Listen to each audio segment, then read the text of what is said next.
नमस्कार सभी को। मैं आज आपको एक ऐसे शख्स से मिलाने जा रहा हूँ जिन्होंने ड्राइंग सब्जेक्ट में असिस्टेंट प्रोफेसर के पद पर जिनका सिलेक्शन हुआ है। आरपीसी के द्वारा अभी हाल ही के अंदर कल ही रिजल्ट जारी किया गया है और जिसके अंदर असिस्टेंट प्रोफेसर पद पर सिलेक्ट हुए हैं हमारे महाविद्यालय के छात्र अमित कुमार वर्मा। तो मैं आपको अभी रूबरू कराना चाहूँगा अमित कुमार से। अमित कुमार जी, आपको कॉन्ग्रेचुलेशंस और इस पद पर आप सिलेक्ट हुए हो। बहुत बहुत बधाई आपको महाविद्यालय परिवार की ओर से भी। और आपने एक ऐसा मुकाम हासिल किया है, बहुत ही बड़ा पद है असिस्टेंट प्रोफेसर का। तो सबसे पहले तो मैं आपको सभी की ओर से बधाई देना चाहूँगा और पूछना चाहूँगा आपके व्यक्तिगत जो आपने जो शैक्षिक योग्यताएं हासिल की है, कहाँ से आपने हासिल की है, आपका जो पारिवारिक पृष्ठभूमि है, क्या आपका गांव कौन सा है, वो सारी बातों के बारे में आपसे बात करना चाहूँगा। तो सबसे पहले आप अपना व्यक्तिगत जो शैक्षिक योग्यताएं वगैरह हैं उनके बारे में आप बताएं। धन्यवाद सर, आपने मुझे ये मौका दिया कि मैं अपने बारे में यहाँ पे बता सकूं और आपने जो बधाइयाँ दी उसके लिए भी मैं आपका और महाविद्यालय परिवार का तहे दिल से धन्यवाद करता हूँ। मेरा गांव रहा है वो कंवरपुरा रहा है जो खंडेला तहसील के अंदर सीकर जिले में ही पड़ता है। और मेरी पारिवारिक पृष्ठभूमि की बात करें तो हमारी जो आर्थिक स्थिति उतनी सुदृढ़ नहीं रही। पिताजी है जो मजदूरी करते हैं और बट उन्होंने कभी भी मतलब पढ़ाई को लेकर ऐसे कोई रोक टोक नहीं की। हमेशा मतलब मन चाहा जैसे भी फील्ड में जाना चाहे वैसे किया। और पढ़ाई शैक्षणिक की बात करते हैं तो मैंने मेरा जो 12th था मतलब कि 10th तक तो ऐसे ही चलता रहा। मतलब गांव के जो सरकारी स्कूल वगैरह थे वहाँ से मेरी स्कूलिंग हुई। उसके बाद में मैं 10th के बाद में हमारे गांव में कोई स्कूल नहीं थी, तो जिसके पश्चात मैं मतलब कि खंडेला में गया जहाँ पर मुझे मतलब कि चित्रकला विषय लेने का अवसर प्रदान हुआ और वहाँ से मेरी चित्रकला में रुचि हुई। तो वहाँ पे मेरे एक सहपाठी थे लक्ष्मण कुमार, जिन्होंने अद्भुत चित्रकारी थी उनकी, जिनके देख करके मुझे थोड़ा प्रेरणा मिली और फिर वहाँ से मैंने चित्रकला करना स्टार्ट किया। उसके बाद में वहाँ से निकल करके मैंने MGPG कॉलेज आया जहाँ पे मैंने UG किया। BA की शिक्षा वहाँ से प्राप्त करने के पश्चात मैं शेखावाटी इंस्टीट्यूट सीकर चला गया जहाँ से मैंने PG की। और उसके बाद में मैंने नेट JRF वगैरह की, मतलब 3-4 बार नेट हुआ। और उसके बाद में अभी मैं राजस्थान यूनिवर्सिटी के अंदर PhD कर रहा हूँ जहाँ पर आयुब खान मेरे प्रोफेसर रहे, सुपरवाइजर रहे प्रोफेसर आयुब खान। तो ये मेरा अभी तक का रहा सर। तो आपने ड्राइंग सब्जेक्ट ही क्यों चूज किया? सर स्टार्टिंग में तो यही रहता है बच्चों का मोटिवेशन की, मतलब कि पहले तो 11th में मेरे साहित्य था बट साथ वाले फ्रेंड सर्किल जब ड्राइंग में गए तो मैं भी मतलब कि चला गया था। पहले से रुचि नहीं थी ड्राइंग में? पहले ये कभी सोचा नहीं था ड्राइंग लूंगा या कुछ करूंगा, बट वो साथ वाले गए थे तो उनके साथ में चला गया था रैंडमली। बट जब मैंने कला की बारीकियों को वहाँ पे सीखा तो मैं फिर उसे का होके रह गया। तो धीरे धीरे रुचि बनती गई? हाँ, फिर बनती गई। अच्छा, तो आपके जो सहपाठी वगैरह उनका कितना क्या सपोर्ट रहा? सहपाठियों का काफ़ी योगदान रहा सर। जैसे कि मैंने अभी बताया लक्ष्मण, और उससे मुझे स्टार्टिंग में प्रेरणा मिली।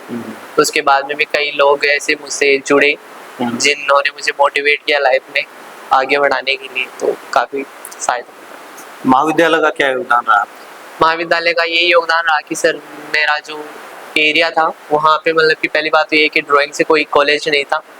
तो ऐसे में मतलब किसी कॉलेज में ड्राइंग होना, एक कॉलेज में होना, तो वो थोड़ा मतलब बड़ी बात थी मेरे लिए।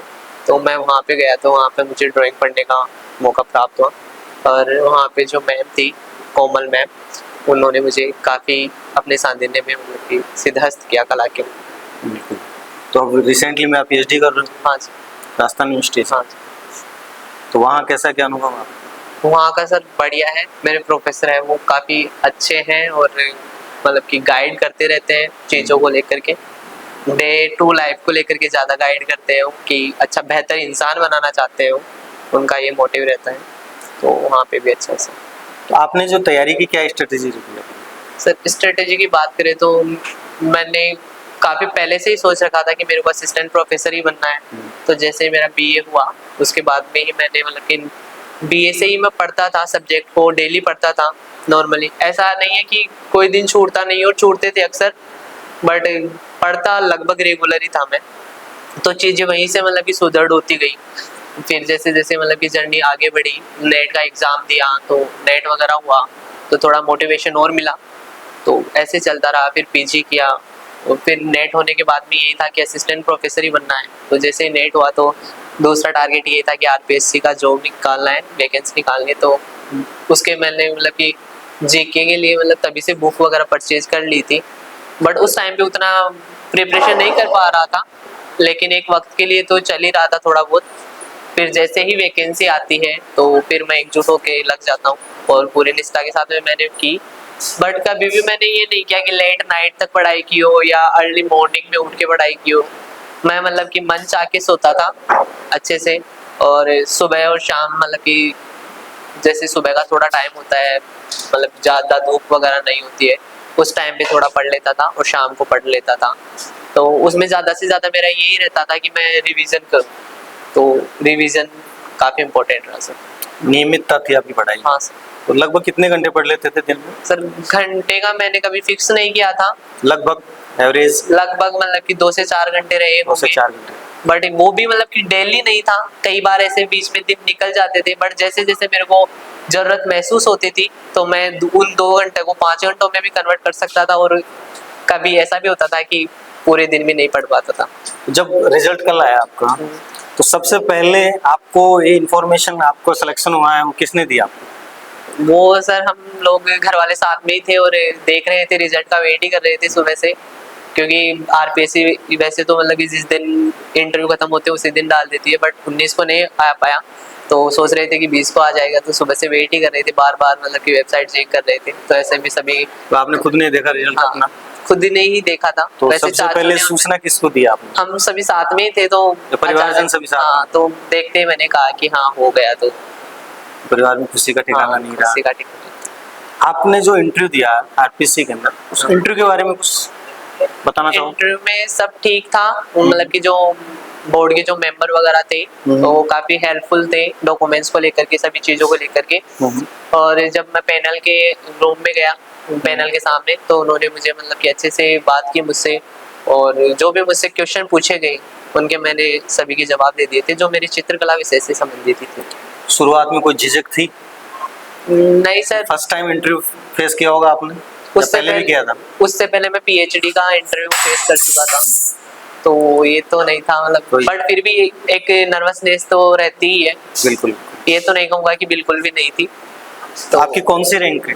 मेरी 15वीं रैंक है सर। 15वीं रैंक, बहुत अच्छी रैंक है आपकी। Thank you. तो आप प्रतियोगिता जो परीक्षाएं हैं उनकी सफलता की कुंजी के बारे में आप क्या कहना चाहोगे? सफलता की कुंजी क्या है? जिद होनी चाहिए, बस जिद होनी चाहिए। जिद और जुनून। हाँ। तो आप जो आपके जो जूनियर्स हैं, जो रिसेंटली जो है मान लीजिए पीजी कर रहे हैं, ठीक है, या तैयारियां कर रहे हैं, तो उनको आप क्या सजेस्ट करना चाहोगे? मैं उनको यही कहूँगा कि मतलब सबसे पहले ख्वाब देखें, और फिर ख्वाबों के पीछे दौड़ना शुरू करें, फिर धीरे धीरे वो मुकम्मल हो ही जाते हैं, बस शिद्दत से लगे रहें। बिल्कुल। तो आपके यहाँ कॉलेज के अंदर कोई यादगार पल रहा है? वैसे तो सर मैंने जो मेरे टीचर्स थे उनके साथ में काफ़ी मोमेंट शेयर किए हैं, बट जो ड्राइंग टीचर रही है उनके साथ में मैंने काफ़ी सारा वक्त गुजारा है। तो अच्छा, कोई स्पेसिफिक नहीं है मतलब। तो तैयारी आपने किसी कोचिंग से की या खुद से सेल्फ स्टडी? सेल्फ भी की है सर। सेल्फ स्टडी की है। हाँ।